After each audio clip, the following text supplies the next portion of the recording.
Hey, Warren Eckstein here from the Pet Show. Riding in cars with dogs, I've been on the air now with you guys at TV and radio for a long, long time. And one of the more common questions I get asked is, Warren, what do I do? My dog goes absolutely crazy when we go for a ride. And why is that? And is there anything we can do about that? People call me up and the dog is throwing up all over the back of the car. He's barking like crazy. He's back and forth over the front seat, the back seat, all of that insanity in the car. Why is that?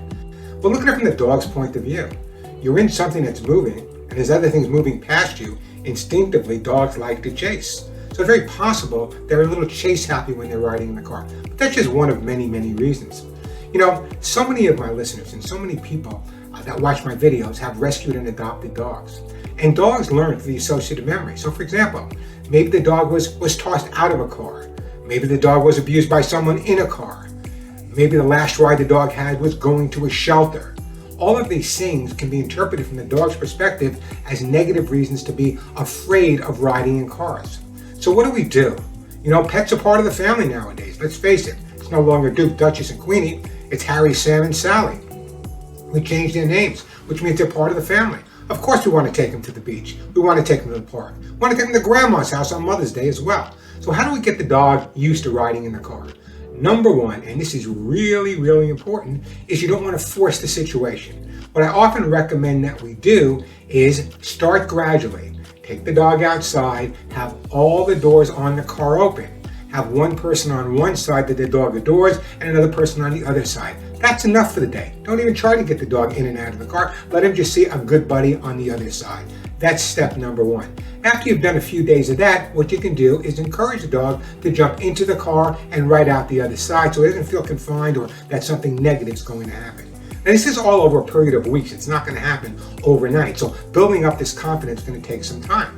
The other thing we have to take into consideration is where we go.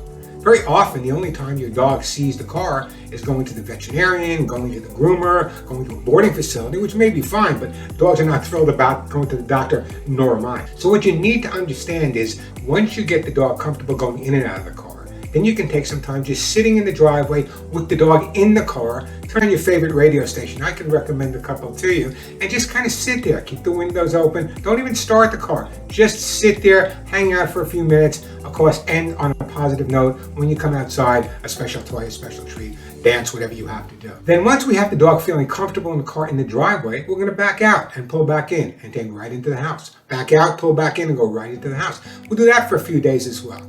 Now that we have the dog's confidence and we have him starting to associate the car with something very positive, the next step is going for little rides. So how do we do that?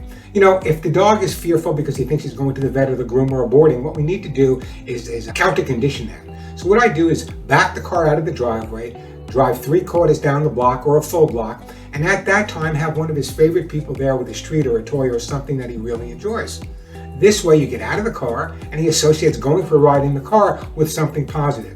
Over a period of time, we're going to build this up. Remember, I just said dogs learn through the associative memory. So little by little, they'll start associating the car with really, really positive things. And that's where the difference really, really comes into play. And the most important thing you can remember, and let me just kind of put this all together for you.